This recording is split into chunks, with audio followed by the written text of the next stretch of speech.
Today on Rappler. A survey says 7 out of 10 Filipinos trust Pope Francis, while another survey says abortion and extramarital affairs are morally unacceptable for Filipinos. Indonesia's second-largest Islamic organization asks for restraint from Muslims after a new Charlie Hebdo cartoon of the Prophet Muhammad. Hello and welcome. I'm Maria Ressa. This is Rappler's wRap for the day, a list of the most important events around the world you shouldn't miss. A social weather stations, or SWS survey, says 7 out of 10 Filipinos trust Pope Francis, in their words, a lot.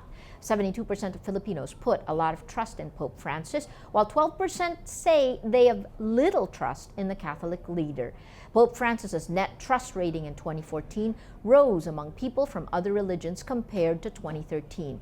Posters of the Holy Father are now being taken down, a request made by Francis himself. He said the focus of the visit should be Jesus Christ. In Manila, Cardinal Tagle asked Filipinos to pray for better weather as heavy rain poured in Tacloban. Organizers say there's a possibility the Pope's Leyte trip may be canceled because of bad weather. An international survey says abortion and extramarital affairs are morally unacceptable for Filipinos.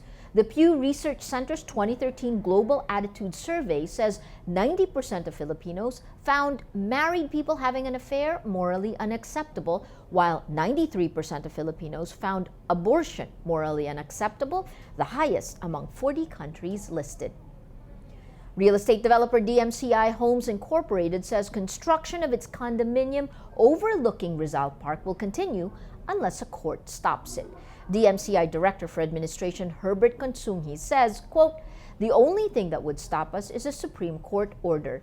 The National Commission for Culture and the Arts issued a cease and desist order saying Torre de Manila destroys or significantly alters the view of the historic Rizal Shrine.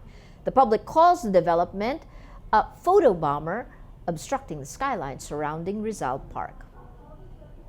Hong Kong pro-democracy lawmakers walk out on leader Leung Chun-ying's annual address Wednesday, where he says there would be no deviation from Beijing's policy on elections. Leung makes no concessions to protesters and questions their understanding of the intricacies of politics in the semi-autonomous Chinese city.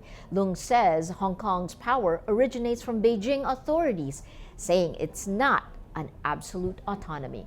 Beijing says the candidates for Hong Kong's first ever public vote for chief executive in 2017 must be vetted by a loyalist committee, which campaigners denounce as a, in their words, fake democracy.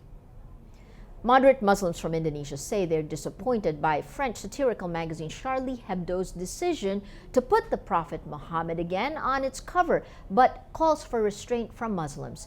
Latest cover shows Prophet Muhammad holding a sign saying, "Je suis Charlie," or "I'm Charlie," and the words, "All is forgiven," seen above the slogan. The Secretary General of Muhammadiyah, Indonesia's second-largest Islamic organization, says the new cover might provoke Muslims.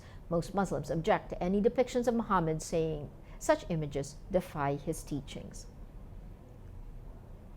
For those on desktop, click on the links on your screen. You can also click on the tabs below to go to a story in the video. And for those on smartphones and tablets, the links can be found below the video.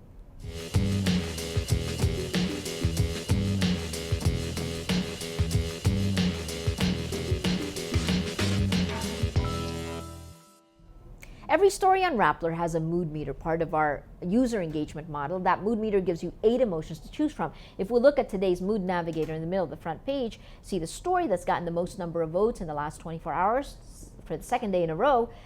Chris Aquino's son, Bimby, bitten by pet dog. 10% annoyed, 82% say they don't care, but they care enough to click don't care. So that, bringing out the mood of the day, today, most people don't care.